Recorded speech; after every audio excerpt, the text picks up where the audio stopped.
Judging by silencers sanded with 10 grit tar macadam, the Model 50 Villiers Panther has enjoyed a number of rubber side-up events in the past, and the brake lever has the scars of a veteran fighter. Many parts of the project are a little tired, but that foot brake lever is positively comatose. The pivot, working without benefit of lubrication, has a no interference fit, and the whole assembly is so crude that it might be homemade, except that other Model 50s that I've seen, like this one, are identical in construction.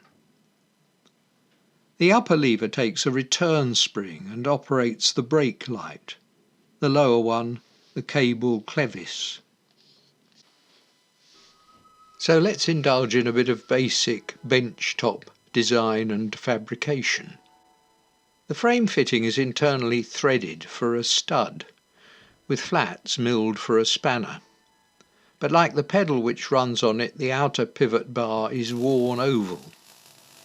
I turn it round again and press fit a thick wall tube, leaving a gap to fill with weld before skimming true in the lathe.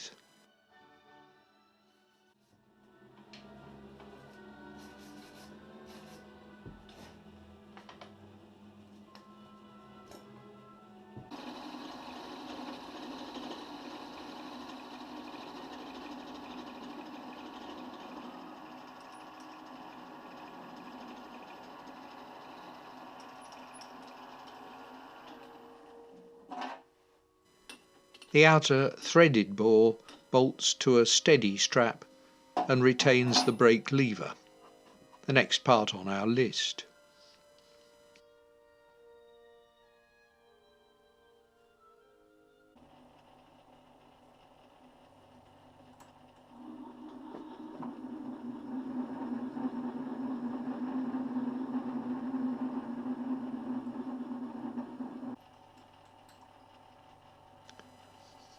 Larger diameter bar for the lever pivot allows for welding on the brake lever and attachments for a return spring, brake cable and switch pad.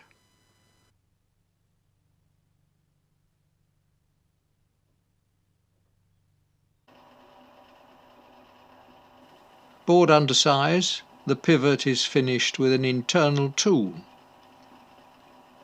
On such a job, keep in mind the fine line between a no-go fit and insert chosen expletive here.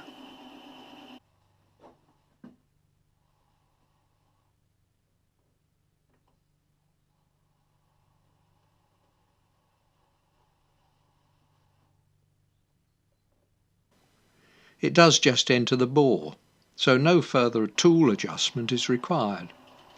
I run the tool through again, known as a spring cut, relying on the inevitable deflection of the tool on the previous run to take off a gnat's whisker more.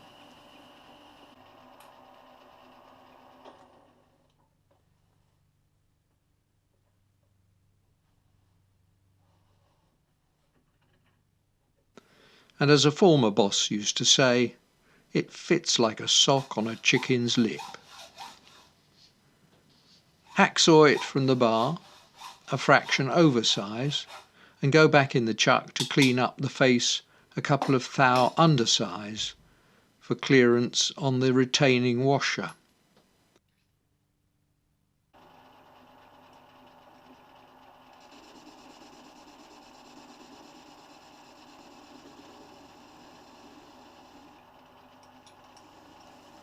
A chamfer on the corners and bore and tap for a grease nipple, with a blind bore for the brake lever bar.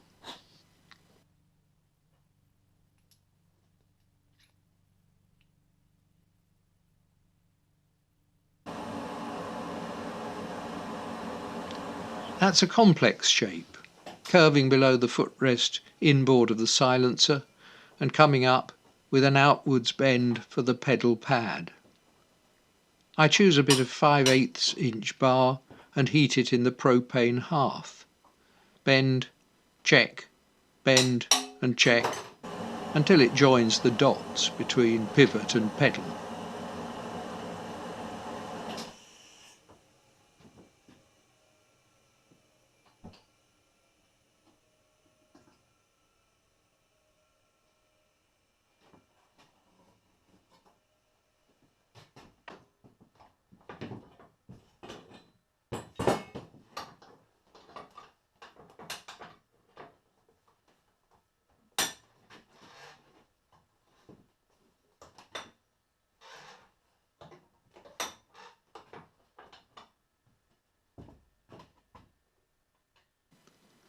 A thin cutting blade in the angle grinder rescues the old pedal pad, which is without doubt the grooviest part of the whole assembly. Honestly, who writes this stuff? The bore in the lever pivot will make alignment easier and secure it for welding. A check at each stage with tack welds is like a trial marriage. Open brackets. Funny how things have changed since Angie and I raised parental brows in the 1960s by moving in together without preamble. Did it work for us? Well, no wedding band ever called for the application of an angle grinder.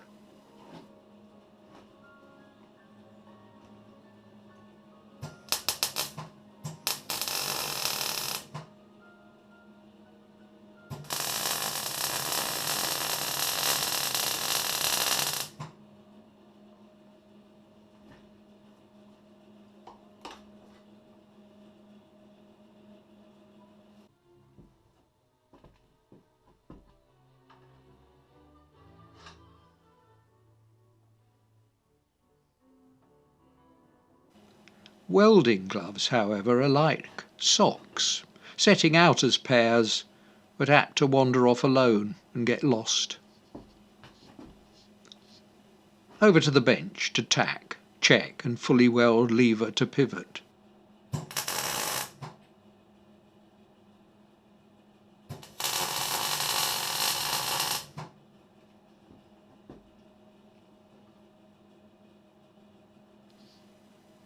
This lever picks up the brake cable clevis, the outer cable sitting in a socket on the footrest hanger.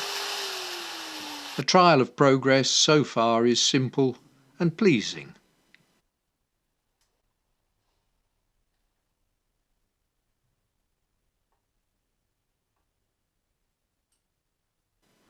The pedal pad position is marked and tacked on for a trial.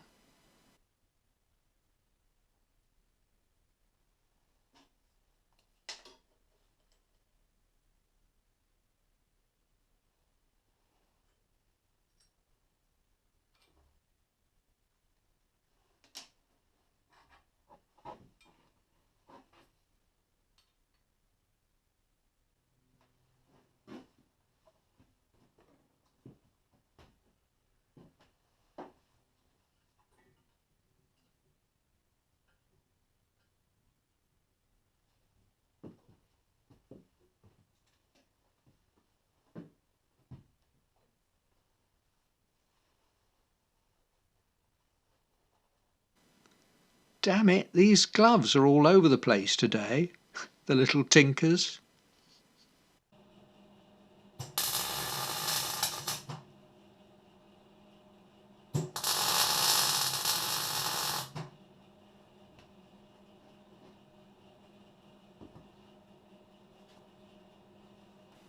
The pedal pad is next. I mark its position, tack and test.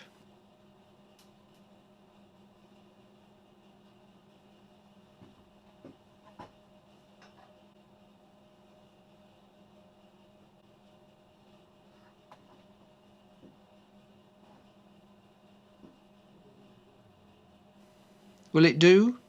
No, but it's a trial marriage, soon annulled.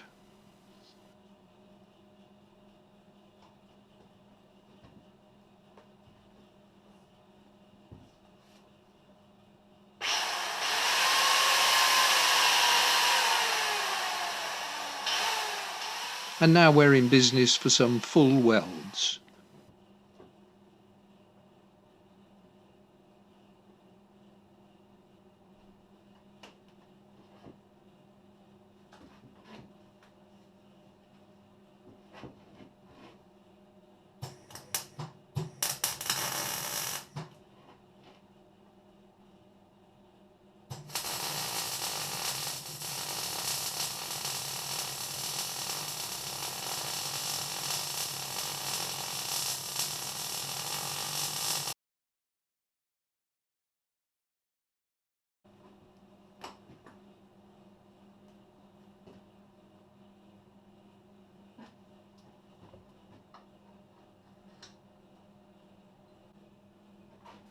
A plate takes the return spring and stop adjuster and operates the brake switch.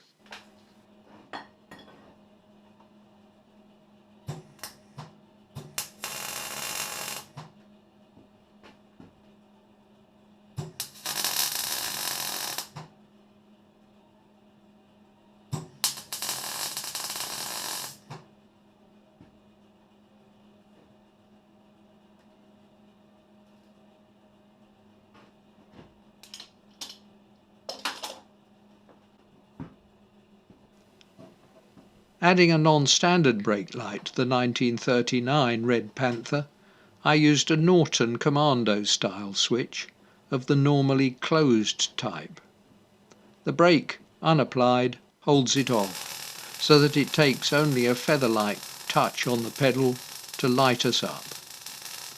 I've knocked up a little bracket to hold it. You can see the whole assembly here.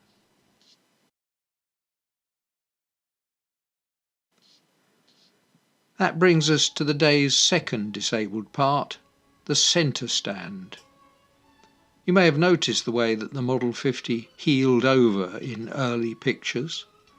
The pivots in a parlous state, the feet well overdue for some major chiropody. I degrease and clean up with a file and abrasive disc before filling the bores entirely with weld.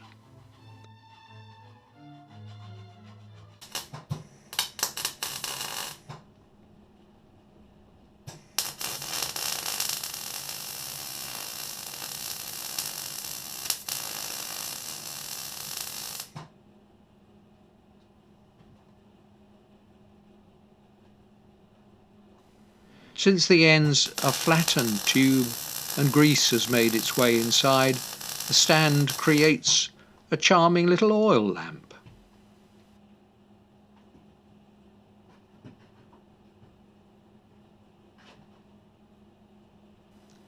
Working from both sides, I build up for grinding flat and reboring.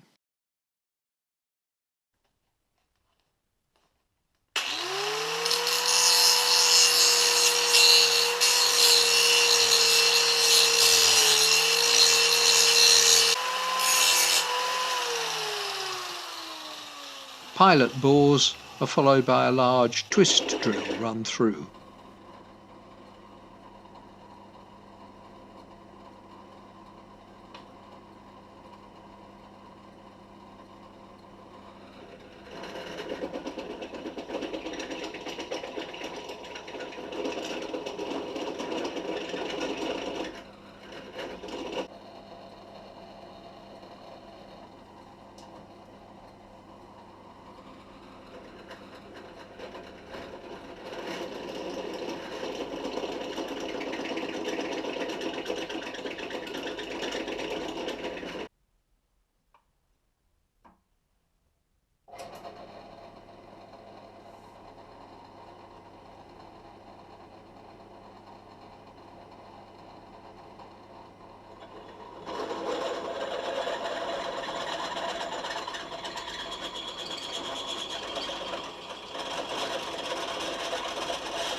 To align the two bores, I raise the table, accurate enough for a centre stand pivot.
A clean up and we're ready to assemble and assess the feet.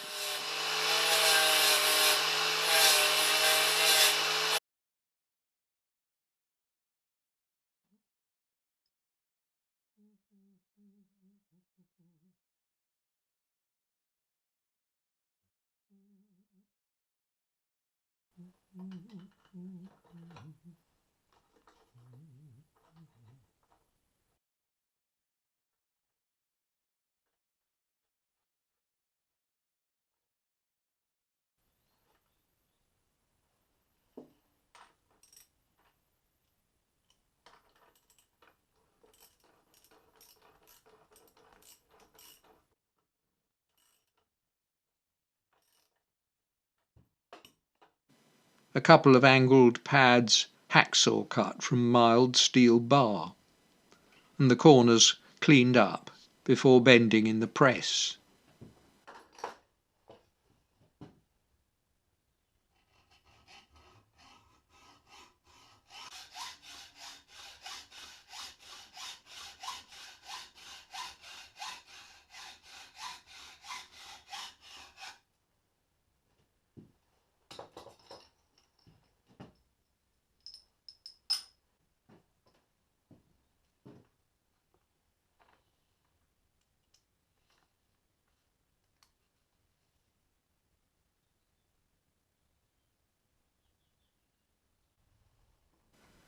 A chunk of thick wall tube sets the radius.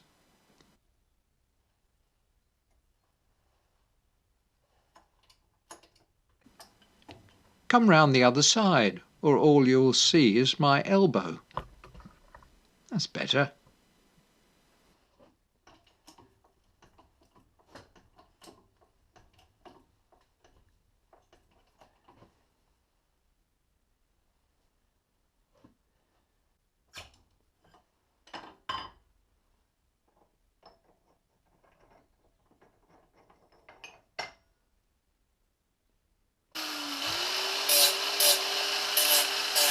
I brighten up of the originals in rectangular section tube, and I tack the first one with the MIG welder.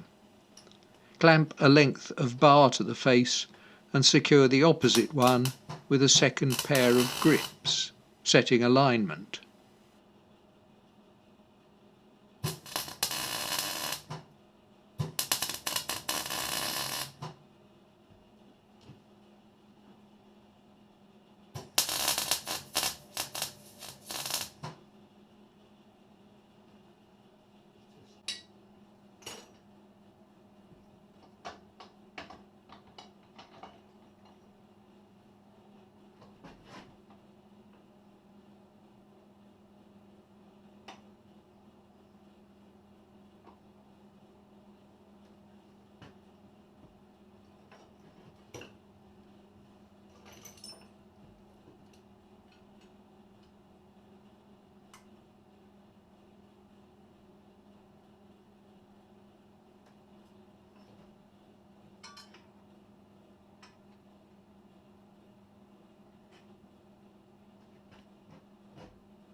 Always tack where you'll have access with a cutting disc, if it all goes wrong.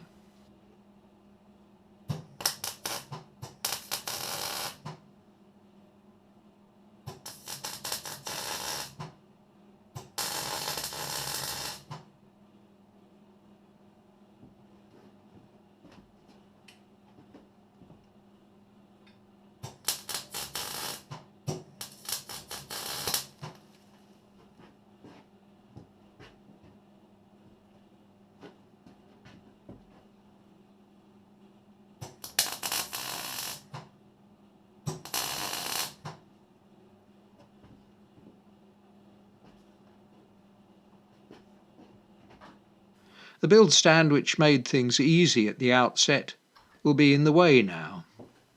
With a wedge under the rear wheel, the front wheel bench clamp takes full responsibility for supporting the bike. I remove the through studs and ease the stand clear, hoping I don't sneeze.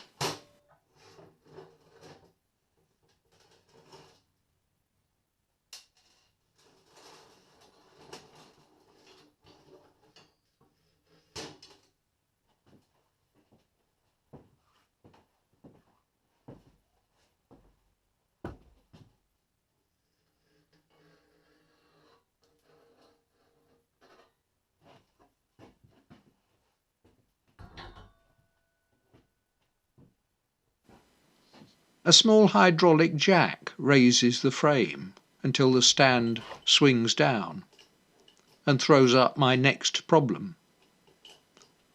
Too few hands.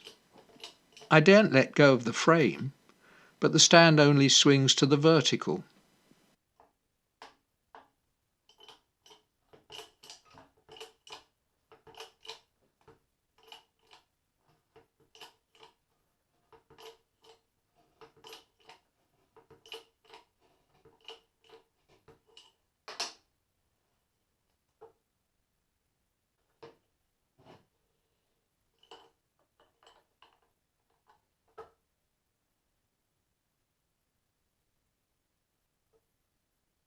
So I try to release the jack slowly. The rear wheel falls back to my wedge and stops.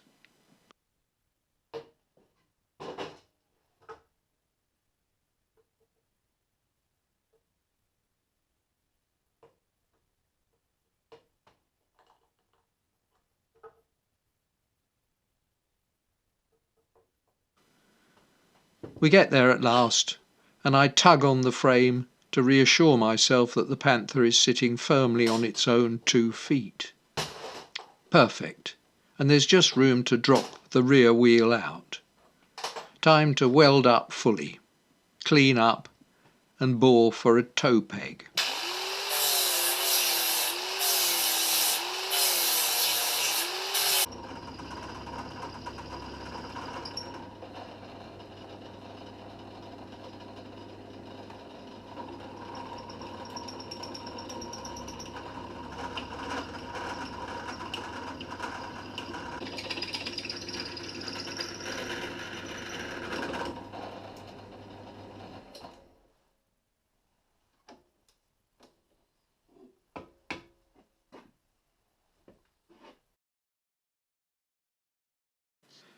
Paint finish is brushed etch primer followed by high build and sprayed 2-pack red as before.